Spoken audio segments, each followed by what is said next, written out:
PPT కోసం అవకాశం అడిగితే భయం ఎందుకని బీఆర్ఎస్ ఎమ్మెల్యే జగదీశ్వర్ రెడ్డి ప్రశ్నించారు.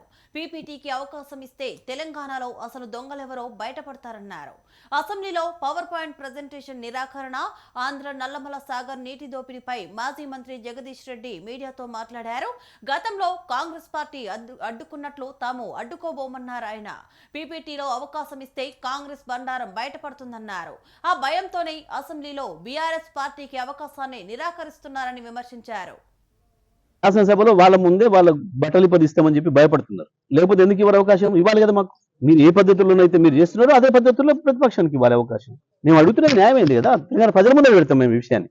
తెలంగాణ ప్రజల ముందు ఉంచుతున్నాం. శాసనసభ నీకు ఒక తీరు నాకు ఒక తీరు కాదు కదా. నువ్వు ఏ పద్ధతిలో చూపిస్తే మేము ఆ పద్ధతిలో చూపిస్తాం. మేము కొత్తగా మేము ఇంకోటి తెచ్చి పెడతామని అంటలేము. మీరు పెట్టిన స్క్రీన్ అట్లే ఉండనియండి. మీరు పట్టుకున్న బెత్తమే మా చేతికి ఇవ్వండి, మేము చూపిస్తాం. దాని మీదనే చూపిస్తాం. మీరు ఇచ్చిన దాంట్లోనే మీ భాగవతాన్ని బయట పెడతాం. మీరు ఇచ్చిన దాంతోనే మీ బట్టలు ఇప్పుతాం, ప్రజలకు చూపిస్తాం. ఆనాడు 60 ఏళ్ల భాగవతం ఏందో, ఈ 2 ఏళ్లుగా మీరు చేస్తున్న ద్రోహం ఏందో అన్ని కూడా చెప్తాం ప్రజలకు. మేము అడుగుతున్నదల్లా అదే అవకాశం, సమాన అవకాశం మాకు రావాలని మేము అడుగుతాం.